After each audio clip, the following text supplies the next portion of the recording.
Guys, I just wanted to make another quick video for you.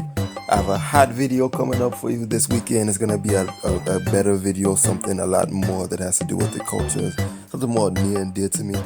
But yeah, we on our way to our first 50 subscribers, and I just want to thank everybody who comes and leaves likes in the video and all of that. But today I want to talk about International Soca Monarch. So let's do it. There we go. See them people and them are like the promise people thing. Boy, I don't stop that boy. You understand? Whole year promising man and woman thing. You know overs.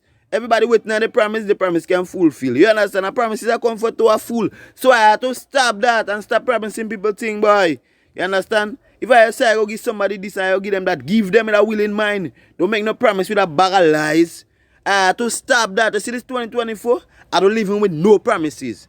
And I want the man who come in and promise people with a bag of lies. I have to stop that. If you heard the news, by now everybody's heard the news. I waited a little while so that all the information could come out. But there's not going to be any Soca Monarch in Trinidad this year.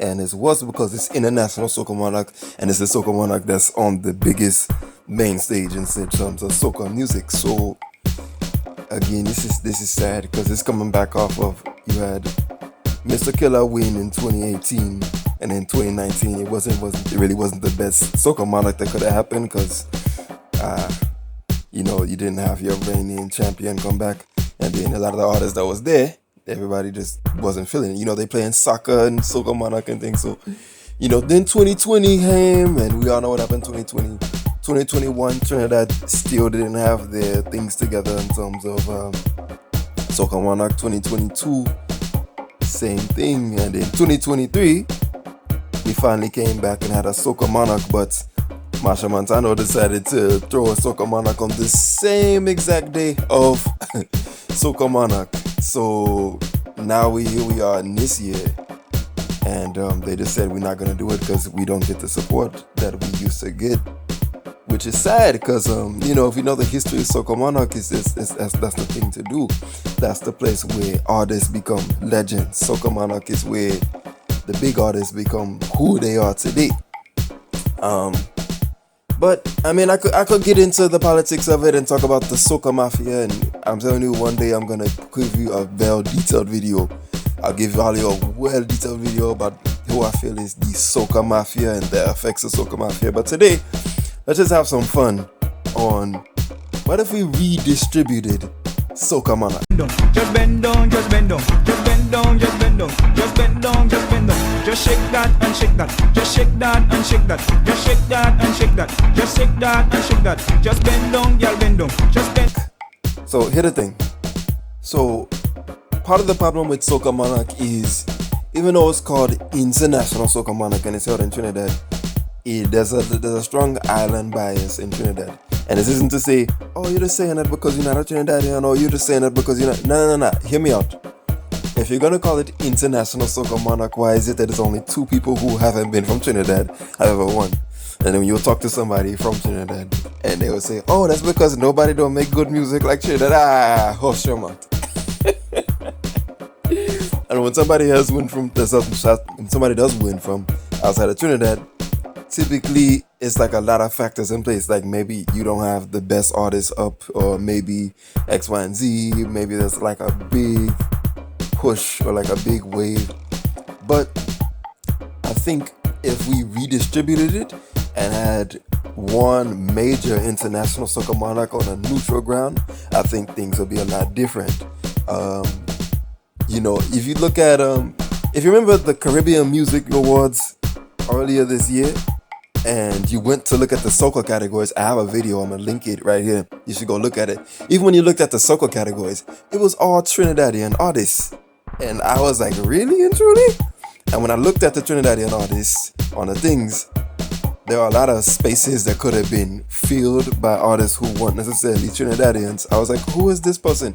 They didn't have not one hot song. Their song wasn't playing at any time of the year. Trinidad Carnival, they just threw them on there because soca, just make it Trinidadian. So, and that really wasn't the worst problem about what they call, that really wasn't the worst thing about the Caribbean Music Awards. There's a lot bigger problems in the soca category, but we're gonna talk about that later on this year when they come back. But let's break these things down, yeah? If nothing else could happen and you could have truly a neutral ground and a truly world Soca Monarch, a truly international Soca Monarch, I would say have it in Miami Carnival. Miami Carnival, it would be the best neutral ground because that's where everybody goes. You see, because not everybody could be in Trinidad, not everybody could be in Dominica, but you know, the largest West Indian diaspora is gonna be in the US. It's not in the UK. It could be in the UK, but I know our largest diaspora on paper is the US. Everybody goes to Miami Carnival. It's warm, everything is hot. And if you wanted to have a truly neutral ground where anybody who makes soca music could come in and perform in Soca Monarch, Miami Carnival is the place to do it. Not even in New York. Nah, not even New York, because Miami has, when it comes to roots and it comes to history, it's the perfect place that's always been very pan-Caribbean and pan-West Indian. So imagine Venezuelan soca artists, they wouldn't go to Trinidad because, you know, there's a lot of hurdles to cross. Or somebody, say you have a Jamaican soca artist, they want to make soca but they want to compete at the world stage, you know, and there wouldn't be as much bias because, you know, I understand why there's a lot of island bias at Trinidad's International Soca Monarch, because it's like, yo, we the event as a, you know, they tell us, well, we the event as a soca is Trinidad and we have to promote Trinidad as a brand. But you see, but you do it in Miami. You do it in Miami, I think you could be, everything could just work out properly, right? And then if it didn't work like that, you could have the separate units or like the separate categories separated by different islands that tend to specialize in that kind of soca. So that leads me to the next thing. If we don't do it like that, let's do it on different islands. So let's check this out.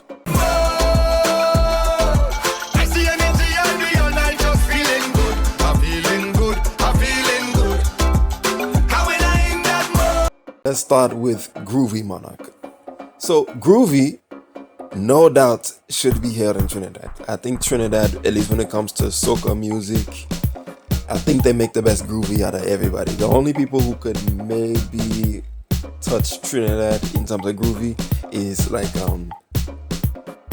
there's a couple of Grenadian artists who I watch and they make really good groovy music, but unfortunately, like the hard jab is what will make it outside of Grenada. But in terms of groovy, nobody does it better than Trinidad. They have the best artists for it. They tend to sing a lot. Like when I think of Trinidad and soca, you can't have it without somebody singing some kind of melody. That's what they do. It's just what Trinidad does. Like, and then sometimes, to their chagrin, when you have sometimes when you have a good power soca beat out of Vinci or wherever, and then the Trinidad here gets on the power beat and they start singing, you're like, oh my gosh, you are killing the vibes of this rhythm. Stop killing this rhythm with your singing. This ain't a singing kind of beat. You gotta come hard. But when it comes to groovy, that's their thing. Groovy soca is definitely for Trinidad, and I would love to see, you know, every February or so. And maybe it happens in the summertime, maybe it happens during Miami season, or I don't know. But everybody from different islands who does groovy soca, like there's that one lady out of Antigua last year, and she made a nice groovy track that was really big in Antigua and in Trinidad. We have a lot of Grenadian groovy artists, but I think it would be nice to see all of them all go to Trinidad to do Groovy Monarch, and that would be really hot. And the important thing is that it would keep all of the. It's a good way to reduce island bias. But we'll see. What's number 2?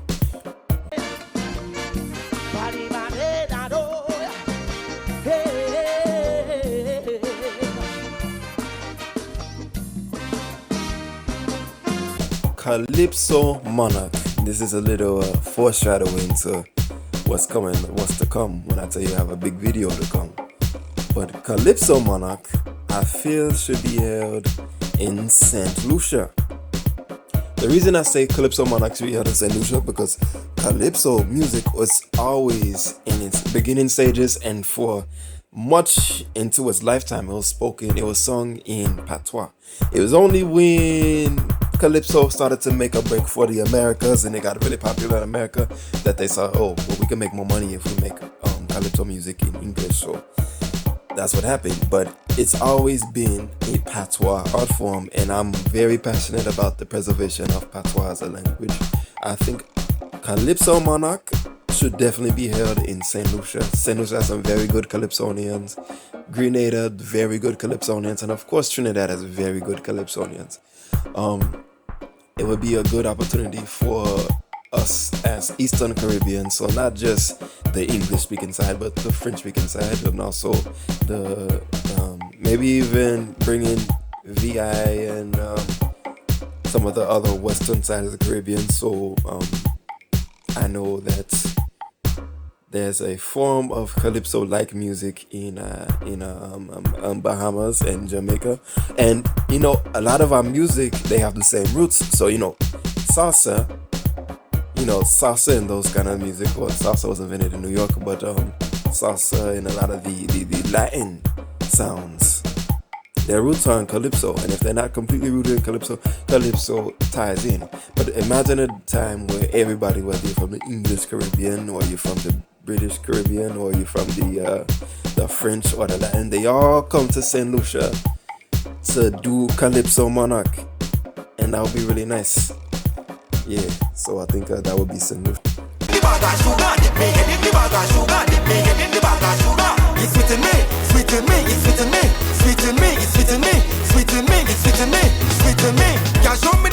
This one I'm a little stuck on. Power Monarch. Power Soca Monarch. Does Power Soca Monarch happen in Vinci? Or does Power Soca Monarch happen in Grenada? That is the problem. Because it's like, when you think of Power Soca, you think of Grenada, you think of St. Vincent. And the thing about it is what do you do? Because even though they call it different things, Vinci and Grenada came up at around the same time, and they shared producers, they share artists, they share everything.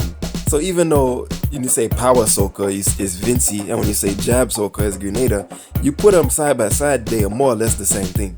In fact, no, they are the same thing. I'm not gonna let anybody say it. The Jab Soca and Vinci Power Soca, they tend to be the same thing. I think Vinci has more consistent artists because they don't focus completely on the jab aspect of it.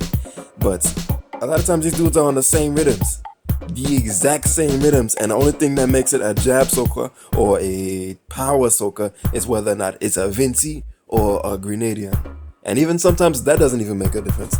So I think Power Soca Monarch, you would either have it in Grenada or Vinci, or you would have it within the Grenadines, because the Grenadines are something they share in common, right? So maybe you have Power Soca Monarch in Carriacou.